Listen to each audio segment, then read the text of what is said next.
Hello everyone. तो आज हम लोग स्टार्ट करने वाले हैं साइनोरेज से। इससे पहले की सारी टॉपिक कंप्लीट हो गई है। आप चाहे तो प्लेलिस्ट में जाकर चेक कर सकते हैं, आपको सारी वीडियो अवेलेबल मिल जाएगी। ठीक है, तो साइनोरेज का क्या मतलब होता है? साइनोरेज का मतलब होता है कि प्रॉफिट जो मिल रहा है कहाँ से? From money creation. Money creation से जो प्रॉफिट आ रहा है उसको हम लोग कहते हैं साइनोरेज। और ये एक गवर्नमेंट का तरीका है रेवेन्यू जनरेट करने का। ठीक है, विदाउट लेइंग कन्वेंशनल टैक्सेस। मतलब क्या है कि कन्वेंशनल टैक्सेस नहीं लेगी, फिर भी मनी जो है क्या करेगी? जनरेट करेगी। तो ठीक है, तो साइनोरेज क्या है?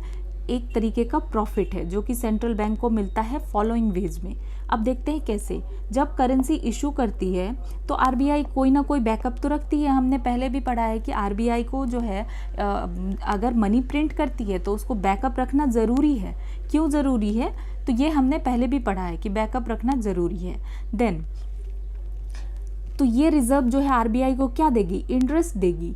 तो इंटरेस्ट इनकम देगी। तो कैसे? तो जो भी आरबीआई के पास रिजर्व है उससे आरबीआई को क्या मिलेगा? इंटरेस्ट मिलेगा माइनस कॉस्ट ऑफ प्रिंटिंग। तो जो एक तो रिजर्व जो आरबीआई के पास रखा हुआ है इसमें आरबीआई को क्या मिल रहा है? इंटरेस्ट मिल रहा है। और इसमें जब माइनस कर देंगे हम लोग प्रिंटिंग को, कॉस्ट ऑफ प्रिंटिंग को हटाने के बाद ये आरबीआई का प्रॉफिट हो गया। ठीक है, उसके बाद जो है जैसे कि हमें पता है कि आरबीआई जो है बैंकों को क्या मेंटेन करना पड़ता है? सीआरआर मेंटेन करना पड़ता है। अपने एनडीटीएल का कुछ परसेंट जो है आरबीआई के साथ मेंटेन करना पड़ता है, रिजर्व रखना पड़ता है। ठीक है, तो या तो जैसा कि हमें पता है और आगे भी सीआरआर को डिटेल में पढ़ने वाले हैं कि सीआरआर क्या होता है? इंटरेस्ट फ्री होता है। इसमें इंटरेस्ट नहीं मिलता है। बैंक अगर आरबीआई के पास अपना रिजर्व रखती है लेकिन यहाँ पे बैंकों को इंटरेस्ट नहीं मिलता है या तो फिर बहुत कम इंटरेस्ट मिलता है। ठीक है, तो फिर इस केस में क्या होगा? तो आरबीआई को बेनिफिट हो रहा है। जो भी रिजर्व आरबीआई के पास है आरबीआई उसको कहीं और रख के यूज़ कर सकती है, आरबीआई को पैसा मिल सकता है। तो इस तरीके से आरबीआई को बेनिफिट होगा। नेक्स्ट है इन्फ्लेशन टैक्स। तो ये क्या कॉन्सेप्ट है देखते हैं। तो which is measured as the product of inflation rate and the monetary base. ठीक है, तो क्या होता है कि जैसे इकोनॉमी में क्या बढ़ गया? इन्फ्लेशन बढ़ गया, तो जो पैसा है उसकी परचेजिंग पावर क्या हो गई? घट गई। अब पैसा उतना नहीं खरीद पा रही है। तो इसका मतलब क्या हो रहा है? ये रिड्यूस कर रहा है आरबीआई का लायबिलिटी। ठीक है, तो आरबीआई की लायबिलिटी को रिड्यूस कर रहा है क्योंकि मनी की वैल्यू तो अब उतनी रही नहीं, मनी की वैल्यू घट गई। कैसे घट गई? क्योंकि इन्फ्लेशन बढ़ गया, महंगाई बढ़ गया। तो 10 रुपये में जो पहले मनी खरीद पा रही थी चीज़ें, अब 10 रुपये में वो क्या कर पा रही है? सिर्फ कम चीज़ें ही खरीद पा रही है। ठीक है, तो ये हमने डिटेल में पढ़ लिया कि साइनोरेज क्या है। अब देखते हैं function of money. 3 important role है मनी का। ठीक है, एक तो है मीडियम ऑफ एक्सचेंज है। ये जो क्या करते हैं हम लोग एक्सचेंज करते हैं, कुछ भी खरीदने जाते हैं तो हम क्या देते हैं? पैसा देते हैं। पैसा देते हैं, हमें चीज़ मिलता है, सामान मिलता है। हमें मार्केट से कुछ भी चाहिए तो हमें क्या देना पड़ता है? पैसा देना पड़ता है, मनी देना पड़ता है। तो मनी क्या हो गया? मीडियम ऑफ एक्सचेंज हो गया। फिर मनी क्या है? Also act as convenient unit of account. इसका क्या मतलब है कि अगर आपको जो है आपको एक बुक, सपोज एक बुक खरीदना है। ठीक है, बुक का कितना प्राइस है? 300। तो इसका मतलब क्या है कि अगर आपको एक बुक खरीदना है तो 300 रुपीज़ देना पड़ेगा। अगर कुछ भी खरीदना है, चाय पीनी है, 10 रुपीज़ देना पड़ेगा, 20 रुपीज़ देना पड़ेगा। So the value of all goods and services can be expressed in rupee term. तो रुपी टर्म में वैल्यू ऑफ गुड्स और सर्विसेज को जो है एक्सप्रेस किया जा सकता है कि ये सर्विस इतने रुपए की है। आप कहीं टिकट ले रहे हैं, कुछ कर रहे हैं तो इतने रुपीज़ की है। हॉस्पिटल की फ़ी अगर आप जा रहे हैं, डॉक्टर की फ़ी कितने रुपीज़ की है। तो मतलब money also act as convenient unit of account. Next जो इम्पॉर्टेंट फंक्शन है ये एक्ट करता है स्टोर ऑफ वैल्यू के रूप में। कैसे? कि वेल्थ को भी स्टोर किया जा सकता है। ठीक है, फ्यूचर यूज़ के लिए। अगर जैसे मनी है, पैसे को क्या करते हैं? काफ़ी लोग स्टोर करते हैं। क्यों स्टोर करते हैं? ताकि वो फ्यूचर में यूज़ कर सके। मनी पेरिशेबल तो है नहीं, ख़राब तो होगा नहीं, और इसका स्टोरेज का कॉस्ट भी बहुत ज़्यादा नहीं है। ठीक है, कम है। तो लोग क्या कर सकते हैं? इसको अपने घर में या कहीं पर भी स्टोर करके रख सकते हैं, बैंक में भी रख सकते हैं। ठीक है, और भी जैसे कुछ चीज़ है, कुछ एसेट है, जैसे गोल्ड है, प्रॉपर्टी है, तो ये भी क्या है? स्टोर ऑफ वैल्यू है। ठीक है, लेकिन जिस तरीके से मनी इजीली कन्वर्टेबल है और लोग इसको इजीली यूनिवर्सली एक्सेप्टेबल कर लेंगे, यूनिवर्सल है ये कि इसको एक्सेप्टेबिलिटी इसकी ज़्यादा है, लोग इसको एक्सेप्ट कर लेंगे। ठीक है, तो मनी एक स्टोर ऑफ वैल्यू है। लेकिन कभी क्या होता है कि महंगाई बढ़ गई, आपने सिर्फ पैसा ही रखा।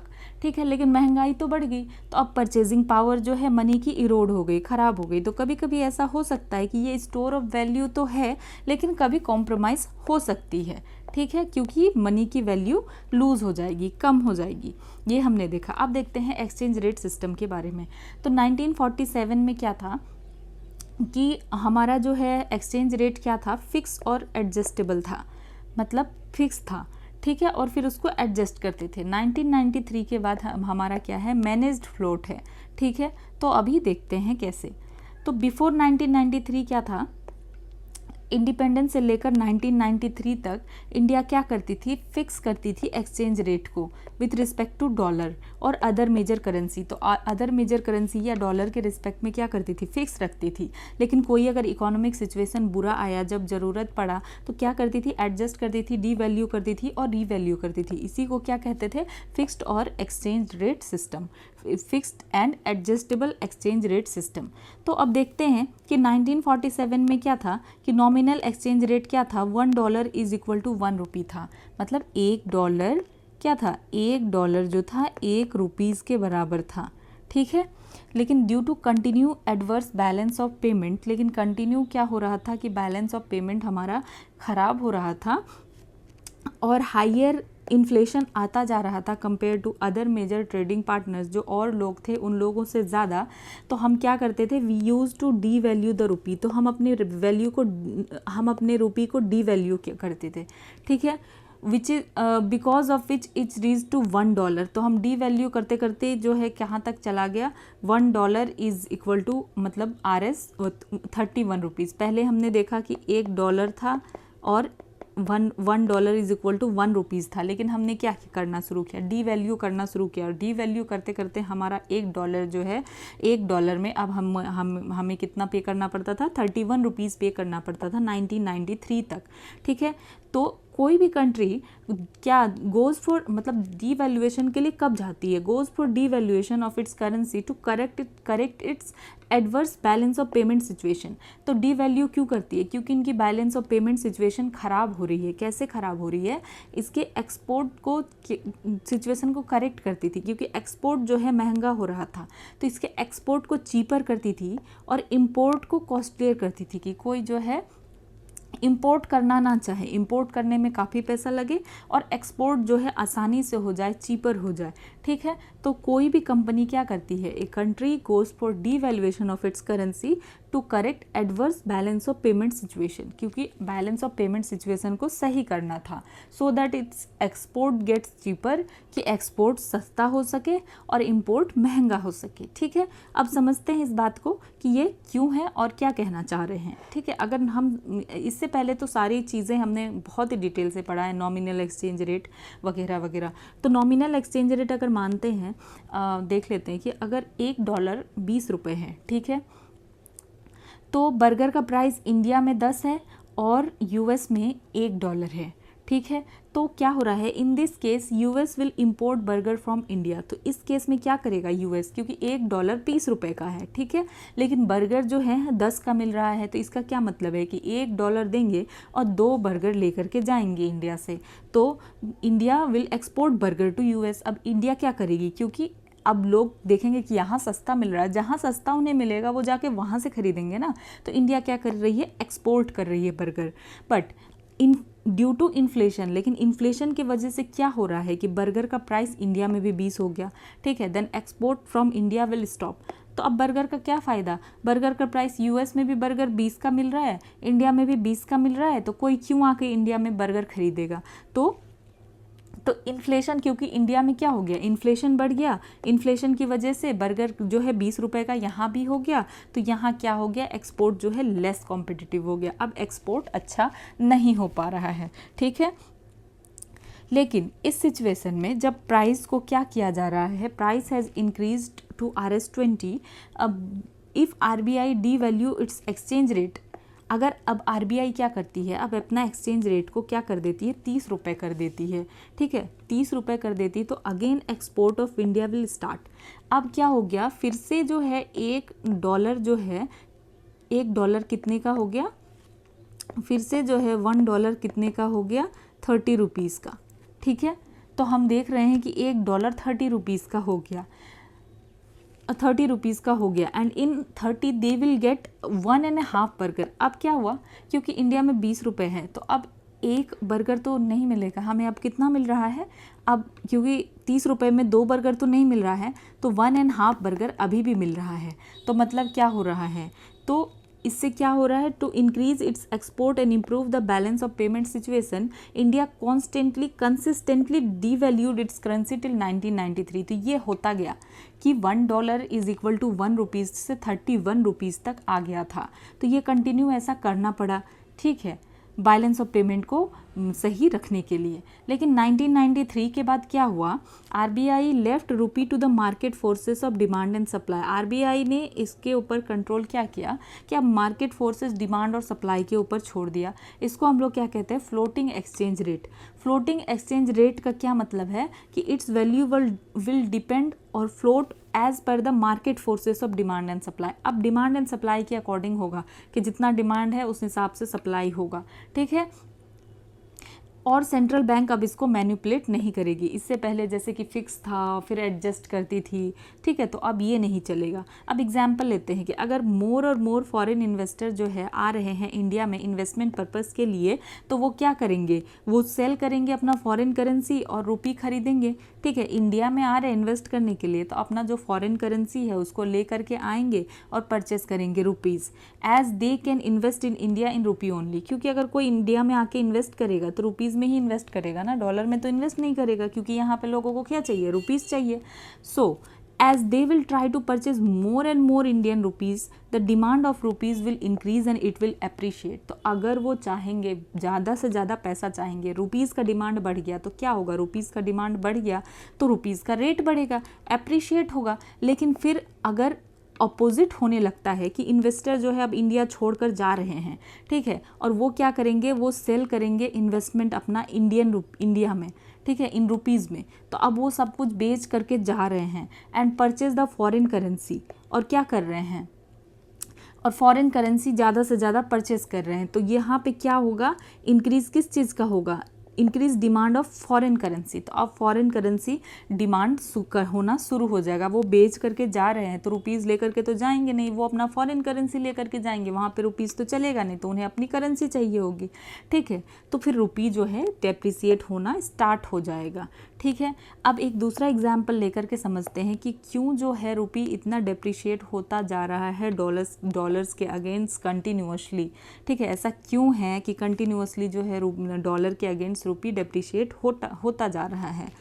तो अब देखते हैं, अगर नॉमिनल एक्सचेंज रेट जो है $1 = 40 है, तो $1 अगर 40 रुपीज़ है, मतलब उनका $1 और हमारा 40 रुपया।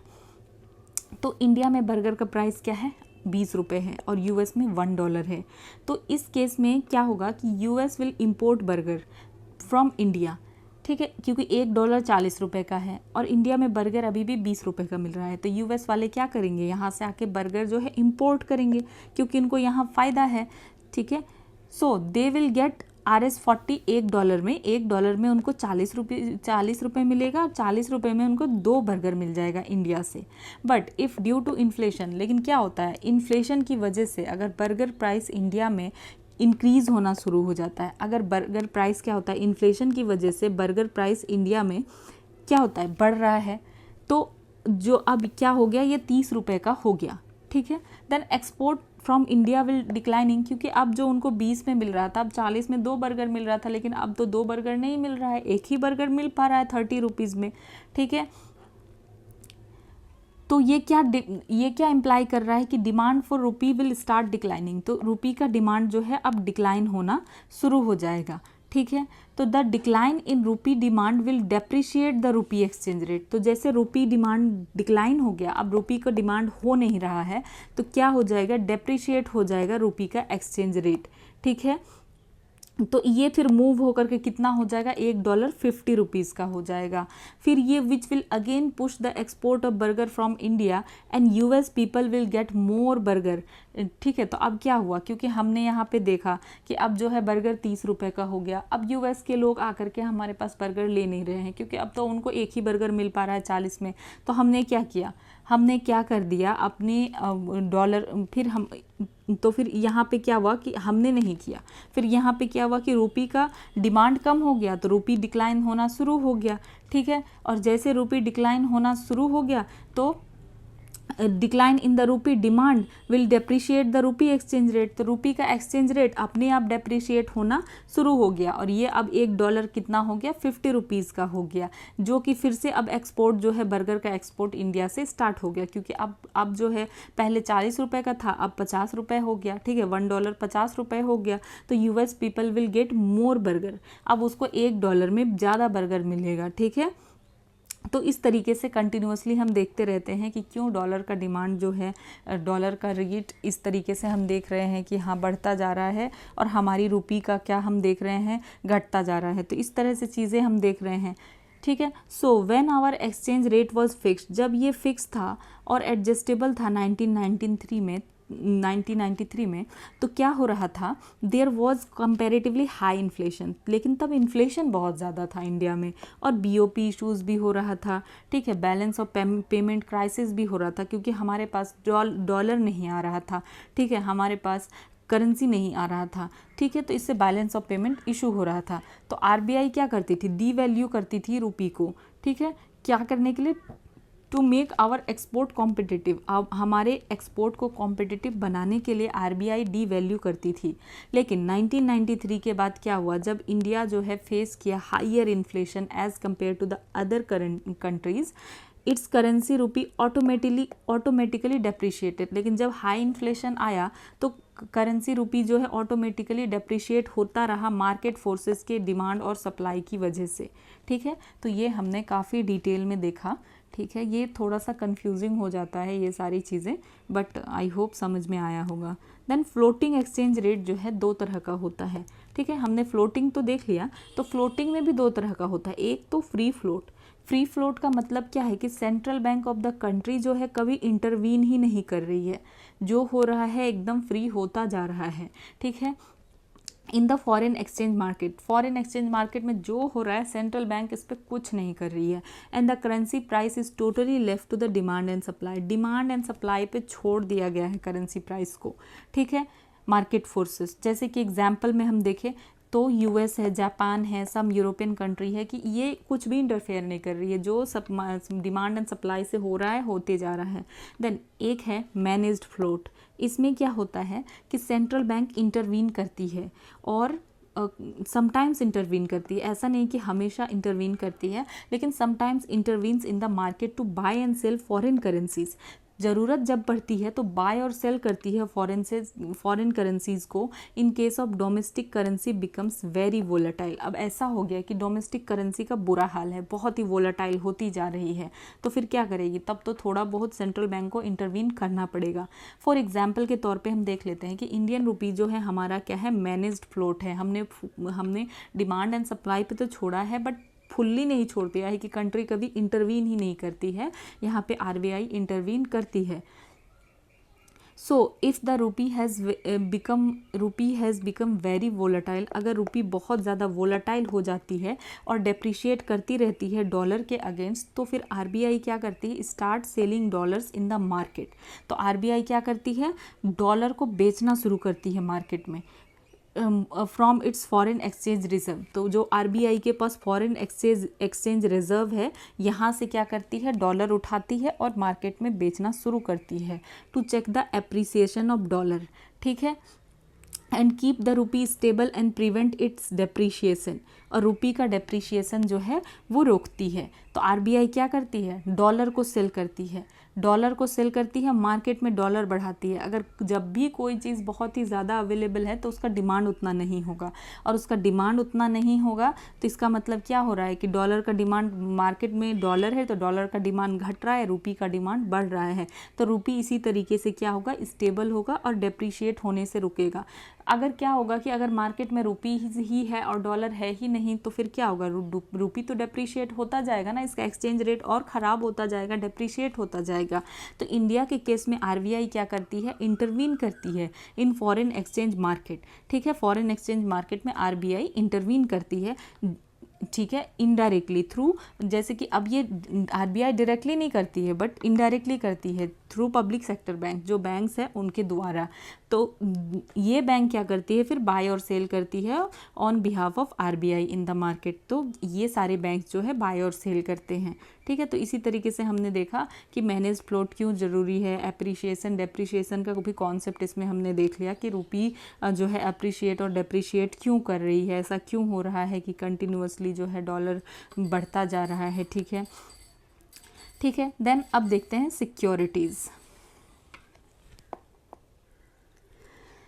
तो सिक्योरिटीज़ क्या है, फाइनेंशियल इंस्ट्रूमेंट है, एक तरीके का रिसीट है या स्लिप है जो क्या प्रॉमिस करती है, रिटर्न पेमेंट प्रॉमिस करती है फ्यूचर में, और जो कि ट्रेडेबल है। मतलब क्या है कि एक तरीके का एक फाइनेंशियल इंस्ट्रूमेंट है, एक तरीके का आपके पास मान लो कोई रिसीट या स्लिप आ गया है जो क्या प्रॉमिस कर रहा है, ये प्रॉमिस कर रहा है which promises return payment in future, ठीक है। ये क्या प्रॉमिस कर रहा है कि आपको रिटर्न पेमेंट जो है फ्यूचर में मिल जाएगा, और ये ट्रेडेबल भी है। फॉर एग्जाम्पल के तौर पे देख लेते हैं कि अगर कोई जो है suppose somebody deposited RS 1 lakh, अगर कोई 1 लाख रुपए जो है बैंक अकाउंट में डिपॉजिट कर देता है और उसके पास स्टेटमेंट और पासबुक है, ठीक है, और वो पर्सन जो है होल्ड कर रहा है उस अकाउंट स्टेटमेंट को, और उसको इंटरेस्ट भी फ्यूचर में मिलने वाला है, लेकिन he is not allowed to sell this paper, लेकिन इस पेपर को वो किसी और को नहीं दे सकता है। तो ये जो है अकाउंट स्टेटमेंट को हम लोग सिक्योरिटी नहीं कहेंगे, क्योंकि ये ट्रेडेबल नहीं है, जिसके पास है उसी के पास है, किसी और के पास तो जाएगा नहीं, ठीक है। तो ये हो गया। अब सिक्योरिटी ब्रॉडली 2 तरीके का होता है, इक्विटी एंड डेथ सिक्योरिटी, ठीक है, equity security and death security. तो हम देखते हैं सिक्योरिटी के बारे में। इक्विटी सिक्योरिटी में क्या होता है, इक्विटी क्या होता है, तो स्टॉक्स और शेयर, ये क्या करता है, रिप्रेजेंट ऑनरशिप। तो अगर इक्विटी का मतलब क्या हुआ कि ऑनरशिप कैसे देखते हैं अभी, हेल्ड बाय शेयर होल्डर्स की। अगर आप सपोज अगर आप किसी कंपनी के शेयर को खरीदना चाहते हो और आप इक्विटी में खरीदना चाहते हो, तो आप क्या बनोगे कि अगर आप 5% भी खरीद रहे हो तो आप 5% के ऑनर बन रहे हो, आपने अगर उस कंपनी के शेयर को खरीदा है, ठीक है। तो holders of equity security receive profit, तो इनको क्या मिलेगा, प्रॉफिट मिलेगा, डिविडेंड मिलेगा एंड कैपिटल गेंस मिलेगा। बाद में जाके अगर कोई कैपिटल गेंस होता है वो कैपिटल मिलेगा और प्रॉफिट मिलेगा, ठीक है। Equity securities entitle the holder to some control, और अगर आप ऑनर हो, भले 5% के हो, 1% के हो, तो आपके पास कुछ तो कंट्रोल आएगा, ठीक है, कुछ कंट्रोल आएगा ही आएगा। तो इक्विटी होल्डर्स को क्या मिलता है, क्योंकि आपके पास कुछ कंट्रोल है तो आपको वोटिंग राइट भी मिलेगा। अगर आप किसी कंपनी की शेयर खरीद रहे हो, 1% भी खरीद रहे हो, 2% भी खरीद रहे हो, तो आपको क्या वोटिंग राइट जो है मिलेगा, जितना आप खरीद रहे हो उसको अकॉर्डिंग मिलेगा, लेकिन कुछ कंट्रोल तो आपके पास रहेगा। अब डेथ सिक्योरिटी में क्या होता है, ये रिप्रेजेंट करता है कि मनी दैट इज बोरो, मतलब क्या, उधारी। डेथ का मतलब क्या हुआ कि उधारी लिया गया है, बोरो किया गया है, ठीक है, और इसको क्या करना पड़ेगा, must be repaid with terms that define the amount borrowed, और उस हिसाब से आपको रीपे करना पड़ेगा जिस हिसाब से लिखा हुआ है, या कंपनी की पॉलिसी है, इंटरेस्ट रेट है, या मैच्योरिटी डेट है, ठीक है। तो जो होल्डर्स है डेब्ट सिक्योरिटी का, उसको इंटरेस्ट मिलेगा। सपोज आपने and repayment of the principal, अगर आपने किसी कंपनी में अपना पैसा लगाया है, ठीक है, लेकिन आपने इस बार इक्विटी नहीं की है, मतलब आपके पास कुछ पैसे थे, आपने सोचा कि इसको इन्वेस्ट किया जाए, आपने किसी कंपनी में इसको इन्वेस्ट किया लेकिन डेब्ट सिक्योरिटी लिया। मतलब क्या किया कि यहाँ आपने इक्विटी नहीं ली, आप पार्टनरशिप में नहीं हो, ठीक है, लेकिन आपने क्या किया, पैसे कंपनी को उधार दे दिए हैं, ठीक है। तो अब आपको क्या मिलेगा, इंटरेस्ट रेट मिलेगा, मैच्योरिटी डेट, मतलब जो भी अमाउंट आपने उधार दिया है तो क्या आपको मिलेगा, कंपनी आपको क्या देगी, इंटरेस्ट रेट देगी, ठीक है, और इंटरेस्ट मिलेगा, और जो भी आपका प्रिंसिपल है वो भी आपको वापस मिलेगा, और इंटरेस्ट कुछ मिलता रहेगा और प्रिंसिपल भी वापस मिलेगा, ठीक है। तो the entity company that issue the securities is known as issuer of the security. अब जो कंपनी जो है इशू करती है सिक्योरिटी, तो उसको क्या कहेंगे, इशूअर ऑफ द सिक्योरिटी, ठीक है। तो ये हमने देख लिया। Then When a person invest puts money in a company or project, then this investment can broadly done in two ways. तो अगर कोई पर्सन है जो कि अपना पैसा क्या करता है कंपनी में या प्रोजेक्ट में लगा देता है, तो ये दो वेज में किया जाएगा. By purchase of equity security, ठीक है, एक तो आप इक्विटी सिक्योरिटी ले सकते हो, बाय परचेज ऑफ डेब्ट सिक्योरिटी ले सकते हो, जो कि हमने देखा. तो इस केस में क्या होगा कि अगर जो इन्वेस्टर है वो अपना पैसा जो है कंपनी में देगा और उसको शेयर मिलेगा ऑनरशिप का, जो कि हमने देखा कि चाहे आप जितना दोगे उतना आपको ऑनरशिप का शेयर मिलेगा. In this case person does not get any fixed return. तो इनको फिक्स्ड रिटर्न नहीं मिलेगा, क्योंकि अगर आप ऑनर हो तो आपको फिक्स्ड रिटर्न नहीं मिलेगा, ठीक है, बट रिसीव प्रॉफिट. लेकिन अगर कोई प्रॉफिट होता है कंपनी में तो उसका प्रॉफिट का हिस्सा आपको ज़रूर मिलेगा. डिविडेंड या हिस्सा आपको ज़रूर मिलेगा. कोई प्रॉफिट हुआ तो उस प्रॉफिट का हिस्सा मिलेगा. अगर कंपनी अच्छा परफॉर्म कर रही है तो आपको ज़रूर ही प्रॉफिट होगा ना, ठीक है. लेकिन अगर कंपनी अच्छा परफॉर्म नहीं कर रही है तो ज़रूरी नहीं कि आपको प्रॉफिट मिलेगा, नहीं मिलेगा, आपको लॉस भी हो सकता है. तो this is the form of purchase of equity securities of the company by the investor. तो यहाँ पे इन्वेस्टर को ये फ़ायदा है कि अगर फ़ायदा हो गया तब तो आपको फ़ायदा ही फ़ायदा है, और नुकसान हो गया तो आपका नुकसान भी हो सकता है, ठीक है. अब डेब्ट सिक्योरिटी में क्या होता है कि इन्वेस्टर जो है क्या करते हैं, अपना पैसा जो है कंपनी में रखते हैं फिक्स्ड इंटरेस्ट रेट पे, ठीक है. जो इन्वेस्ट कर रहे हैं तो वो फिक्स्ड इंटरेस्ट रेट पे रखते हैं for a specific period of time. एक टाइम लिमिट होता है कि इतने टाइम में फिक्स पीरियड पे, और उनको फिर क्या मिलता जाता है, इंटरेस्ट मिलता जाता है. और प्रिंसिपल उनको कब मिलता है, end of the maturity period.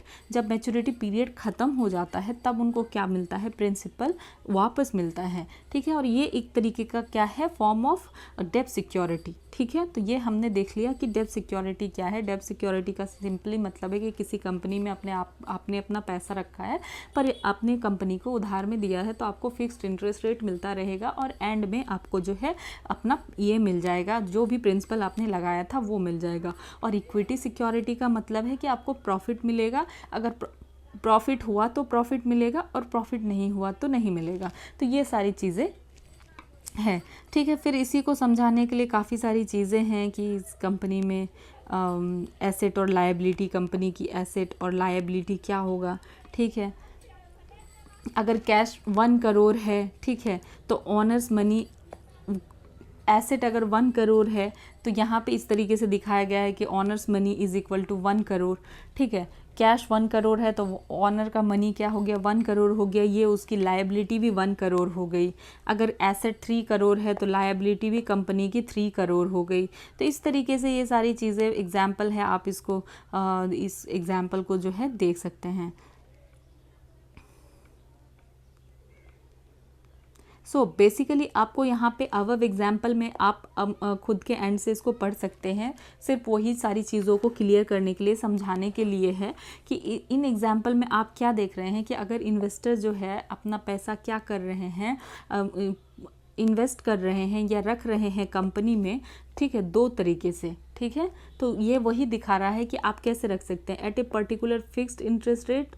जो है अगर फिक्स्ड इंटरेस्ट रेट पे रखते हैं तो वो डेब्ट सिक्योरिटी है, और प्रॉफिट और लॉस पे रखते हैं तो इक्विटी सिक्योरिटी है, ठीक है. यही सारी चीज़ें हैं. So again the total asset and so against the total asset the company issues either death और इक्विटी सिक्योरिटी. तो कंपनी के पास जितनी भी एसेट है तो उसके अकॉर्डिंग या तो कंपनी डेथ सिक्योरिटी या इक्विटी सिक्योरिटी को जो है क्या करेगी, इशू करेगी, ठीक है, to the investor. And the same are represented in the company's account book on the liability side, ठीक है. और वही जितना वो क्या कर रही है, इशू कर रही है डेथ सिक्योरिटी या इक्विटी सिक्योरिटी, तो वो लायबिलिटी साइड में भी देखने के लिए मिलता है. क्योंकि क्या करना पड़ेगा, कंपनी को तो देना पड़ेगा ना, ये कंपनी की लायबिलिटी है कि कंपनी को पे करना पड़ेगा, देना पड़ेगा, ठीक है. तो ये सारी चीज़ें हमने बहुत ही ज़्यादा डिटेल से पढ़ ली. अब एक और चीज़ कंप्लीट कर लेते हैं, गवर्नमेंट सिक्योरिटीज़ को. तो गवर्नमेंट सिक्योरिटीज़ क्या है, G-SEC क्या है, ट्रेडेबल इंस्ट्रूमेंट है. मतलब क्या है, हम ट्रेड कर सकते हैं. सिक्योरिटी के बारे में ही हमने देखा कि हम ट्रेड कर सकते हैं. हमारे पास कोई स्लिप है तो वो स्लिप हम किसी और को भी दे सकते हैं, हम खरीद बेच सकते हैं, ठीक है. तो ये कौन इशू करता है, इशू करता है इसको सेंट्रल गवर्नमेंट और स्टेट गवर्नमेंट इशू करता है गवर्नमेंट सिक्योरिटी को। नाम से ही पता है कि ये गवर्नमेंट की सिक्योरिटी है, गवर्नमेंट अपना को सिक्योरिटी देगी और पैसा लेगी, ठीक है। तो जी से carry practically no risk of default, क्योंकि अगर गवर्नमेंट की कोई चीज़ है तो डिफ़ॉल्ट का रिस्क है नहीं इसमें, तो इसीलिए इसको हम लोग कहते हैं रिस्क फ्री गिल्ट एजेस इंस्ट्रूमेंट, ठीक है। गवर्नमेंट क्या इशू करती है, ये इक्विटी नहीं देती किसी को, डेब्ट सिक्योरिटी सिर्फ इशू करती है, ठीक है। तो जी सेक इशू कैसे किया जाता है, issued through auction conducted by RBI. तो जी सेक को इशू किया जाता है किसके द्वारा, आरबीआई के द्वारा। देन फिर हमारे इसके डिटेल्स भी हैं, चलो इसको कंप्लीट कर लेते हैं। सो जी सेक को कौन इशू करता है, G sec issued through auction conducted by RBI. RBI auction conduct करके जी सेक को इशू करती है, ठीक है। और ये कहाँ होता है, इलेक्ट्रॉनिक प्लेटफॉर्म पे ये ऑक्शन कंडक्ट किया जाता है ई कुबेर पर, ठीक है। ई कुबेर क्या है, the core banking solution platform है आरबीआई का, ठीक है। तो यहाँ पे ई कुबेर में क्या किया जाता है, एक ऐसा प्लेटफॉर्म है जहाँ पे प्राइमरी मार्केट ट्रांजैक्शन होता है, जहाँ पे पहली बार सिक्योरिटी को खरीदा और बेचा जा रहा है। तो कौन कौन कर सकता है, commercial bank, scheduled urban commercial cooperative bank, then primary dealers, then insurance companies and then provident fund, ठीक है। Provident funds who maintains funds account, current account and securities account with RBI. तो जितने भी हैं, कमर्शियल बैंक हो गए, scheduled UCBs हो गए, प्राइमरी डीलर्स हो गए, इंश्योरेंस कंपनीज हो गई और प्रोविडेंट फंड्स हो गए।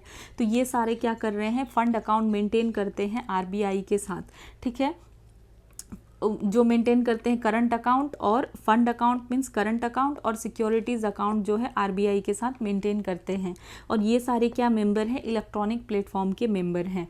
मतलब ये ई कुबेर पे जाके ये सारे लोग क्या कर सकते हैं, सिक्योरिटी, गवर्नमेंट सिक्योरिटी ले सकते हैं। All member of e Kuber can place their bids in auction through electronic platform पे। तो जितने भी मेंबर हैं ये ऑक्शन कर सकते हैं, जो सबसे ज़्यादा इस पैसे में खरीदेंगे तो उनके पास आ जाएगा। This is the active secondary. उसके बाद यहाँ पे हो गया, लेकिन यहाँ पे एक और क्या है, एक्टिव सेकेंडरी मार्केट भी है जी सेक में, ठीक है। जो क्या है, and negotiated dealing system order matching NDS OM भी, ठीक है। तो यहाँ क्या है कि इसके अलावा भी सेकेंडरी मार्केट भी है जी सेक्स में, negotiated dealing system order matching NDS OM is a such market और प्लेटफॉर्म। तो दूसरा कौन सा मार्केट है, तो दूसरा जो है एनडीएस ओएम है, ठीक है। जहाँ पे क्या हो सकता है, स्टॉक को क्या किया जा रहा था, एक्सचेंज किया जाता है सेकेंडरी मार्केट में गवर्नमेंट सिक्योरिटीज़ का। तो आरबीआई की अगर ई कुबेर में होता है तो ये प्राइमरी है। देन अगर एनडीएस ओएम में होता है, negotiated dealing system order matching में, तो यहाँ क्या होता है, एनडीएस ओएम। तो ये सेकेंडरी प्लेटफॉर्म है जहाँ पे ट्रेड किया जाता है। तो हमने देखा पार्टिसिपेंट कौन है, सबसे पहले तो देखा कि आरबीआई क्या करेगी, ऑक्शन करेगी, ऑक्शन करके जो है क्या करेगी, ऑक्शन करेगी। और पार्टिसिपेट कौन करेंगे, commercial bank, scheduled UCBs, then primary dealers, ये सारे लोग जो है करेंगे। तो अब देख लेते हैं कि 4 काइंड्स ऑफ गवर्नमेंट सिक्योरिटीज़ हैं, ठीक है। Treasury bill, then cash management bill, dated securities and state development loans. कितनी ही बार ये सारी चीज़ें पूछी गई है, तो इसको काफ़ी ज़्यादा इम्पॉर्टेंट है, तो ध्यान से देखें। ट्रेजरी बिल्स और टी बिल्स, तो ये शॉर्ट टर्म डेट इंस्ट्रूमेंट है, ठीक है, issued by government of India. Government of India issue करती है, शॉर्ट टर्म डेट इंस्ट्रूमेंट है और इसकी मैच्योरिटी 1 साल से कम होती है। ट्रेजरी बिल्स क्या है, जीरो कूपन सिक्योरिटीज़ है और किसी भी तरह का इंटरेस्ट पे नहीं करती है, क्योंकि ये इशू किया जाता है डिस्काउंट रेट पे और रिडीम किया जाता है फेस वैल्यू पे, ठीक है। एग्जाम्पल के तौर पे देख सकते हैं कि अगर 91 डे ट्रेजरी बिल है, ठीक है, हाँ, फॉर एग्जाम्पल के तौर पे देख सकते हैं, 91 डे ट्रेजरी बिल ऑफ 100, अगर एक 100 रुपीज़ का ट्रेजरी बिल है, ठीक है, जिसकी फेस वैल्यू 100 रुपीज़ है, लेकिन इसको इशू किया जाएगा 98 रुपीज़ में। मतलब आप सस्ते में खरीदेंगे, लेकिन जब आपको फिर तो यहाँ पे आपको कितना डिस्काउंट मिल गया, 1.80 यहाँ पे आपको डिस्काउंट मिल गया। लेकिन जब आप रिडीम करेंगे तो आपको पूरा फेस वैल्यू पे मिलेगा, मतलब 100 रुपये मिलेगा। मतलब आप 98 पे ले रहे हैं और आपको क्या मिल रहा है कि 100 रुपीज़ पे मिल रहा है, ठीक है। तो ट्रेजरी बिल को कहाँ ट्रेड किया जाता है? ट्रेजरी बिल को ट्रेड किया जाता है मनी मार्केट में, क्योंकि ये शॉर्ट टर्म है। तो शॉर्ट टर्म अगर है तो इसको अगर 364 डेज मतलब 1 साल से कम का होगा तो शॉर्ट टर्म होगा, और शॉर्ट टर्म को कहाँ ट्रेड किया जाएगा? मनी मार्केट में ट्रेड किया जाएगा। इसके ऊपर भी बार बार सवाल बना है। देन कैश मैनेजमेंट बिल, ठीक है। 2010 में जो है गवर्नमेंट ने सोचा, इन कंसल्टेशन विद आरबीआई के साथ मिलकर गवर्नमेंट ने क्या किया, एक नया शॉर्ट टर्म इंस्ट्रूमेंट जो है लेकर आए, और उसका नाम है कैश मैनेजमेंट बिल। तो ट्रेजरी बिल भी शॉर्ट टर्म है, कैश मैनेजमेंट बिल भी शॉर्ट टर्म है, ठीक है। क्यों? To meet the temporary mismatch in cash flow of government of India. अब गवर्नमेंट को अगर अचानक से पैसे की ज़रूरत है तो ये क्या करेगी? तो फिर ये क्या करेगी? सिक्योरिटी लेकर आएगी, ठीक है। तो फिर ये कैश मैनेजमेंट बिल लेकर आए। तो कैश मैनेजमेंट बिल जो है एक जेनेरिक कैरेक्टर है, टी बिल का ही है, ठीक है। लेकिन इसको but are issued for maturity less than 91 days, 91 days से भी कम के लिए किया जाता है। ट्रेजरी बिल को कितने दिन के लिए किया जा रहा है? 91 डेज के लिए किया जा रहा है ट्रेजरी बिल को। लेकिन यहाँ पे क्या है कि इसको 91 से भी कम डेज के लिए किया जा रहा है, इसीलिए ये कहाँ ट्रेड होगा? मनी मार्केट में ट्रेड होगा। मनी मार्केट में क्या, जितना भी शॉर्ट टर्म होता है तो मनी मार्केट में भी ट्रेड होता है। तो शॉर्ट टर्म हम लोग किसको मानते हैं? जो भी 364 से कम दिन का हो, 1 साल से कम दिन का हो, तो वो शॉर्ट टर्म का है। तो ये 91 डे से भी कम का है। ट्रेजरी बिल तो 91 डे का है, ये 91 डे से भी कम का है। तो इसको कहाँ किया जाएगा? फिर मनी मार्केट में किया जाएगा।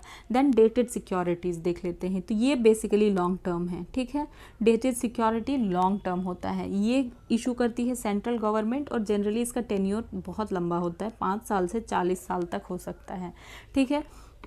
तो ये डिफरेंट कैटेगरीज का हो सकता है।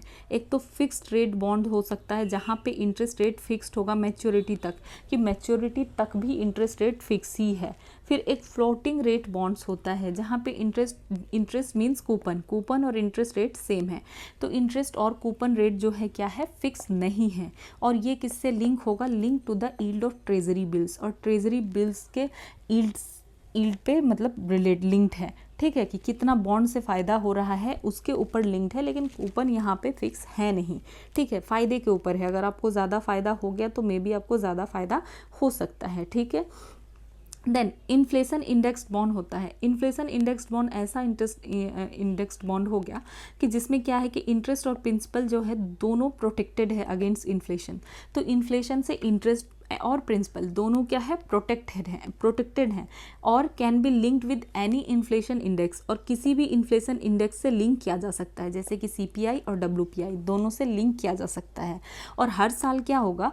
प्रिंसिपल इज इंक्रीज्ड, हर साल प्रिंसिपल जो है इंक्रीज किया जाएगा, जो भी प्रिंसिपल अमाउंट था वो भी इंक्रीज होगा बाय द इन्फ्लेशन इंडेक्स। तो इन्फ्लेशन इंडेक्स से प्रिंसिपल अमाउंट भी इंक्रीज होगा और इंटरेस्ट भी ऑफर किया जाएगा इंक्रीज प्रिंसिपल पे। तो ये फ़ायदा है कि इन्फ्लेशन के जैसे कि इन्फ्लेशन के हिसाब से इसको जो है इंक्रीज किया जा रहा है, ताकि नुकसान ना हो और बेनिफिट हो, ठीक।